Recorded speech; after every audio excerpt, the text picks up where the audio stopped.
So after changing the power steering pump, I obviously had lots of air on the lines. Couldn't turn the wheels. Didn't even try to leave the carport. So took a look online, and apparently this system's a little bit different than most.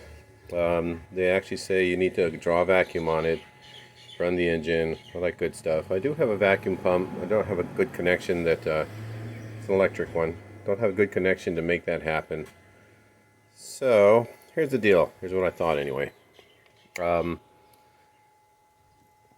This whole housing here is essentially keeps fluid on the pump impeller, which is down below here. If you draw down below that, then it'll start pumping air into the system. So this is the low pressure side. High pressure comes out right here. Low pressure gets fed from after the high pressure goes through the gear, steering gear, box, whatever it is, and the rack and pinion, it gets pushed back up into here to keep this full, which the pump then sends back to the high pressure side. So it's kind of almost together. You could think of it that way.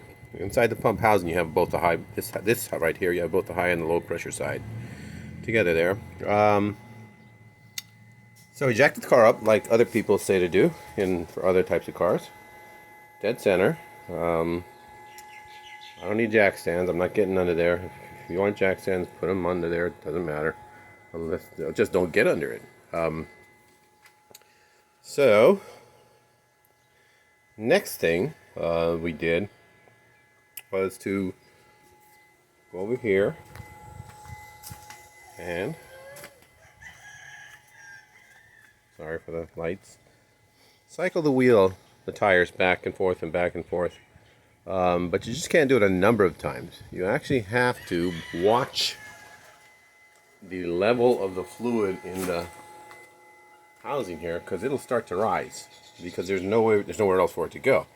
You're actually cycling the tires back and forth, and as it comes out the other side, you're pumping it right back up into here. And since the pump's not running, if you keep doing that, this will just overflow.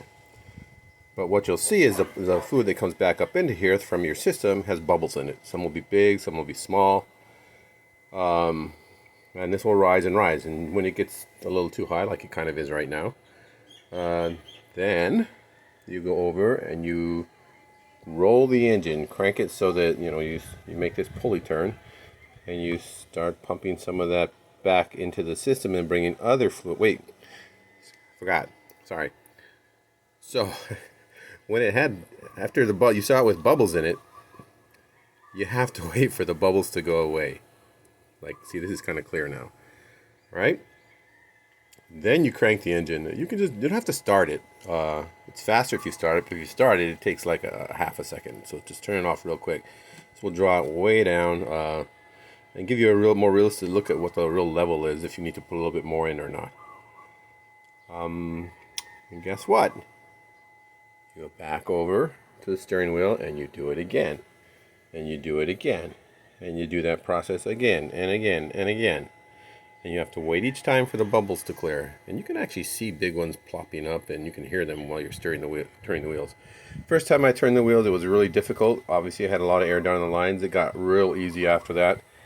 I still have some more bubbles in it, so I'm going to keep on doing it until I'm satisfied. I'll let you know how it went. So as you roll this wheel from here, you can actually see, you can't from your perspective, but I could see it. Well, what you can see is the volcanic crater right there as it bubbles. Boop, boop, boop, boop, and you can hear the bubbles coming up. So you kind of know there's still bubbles coming up.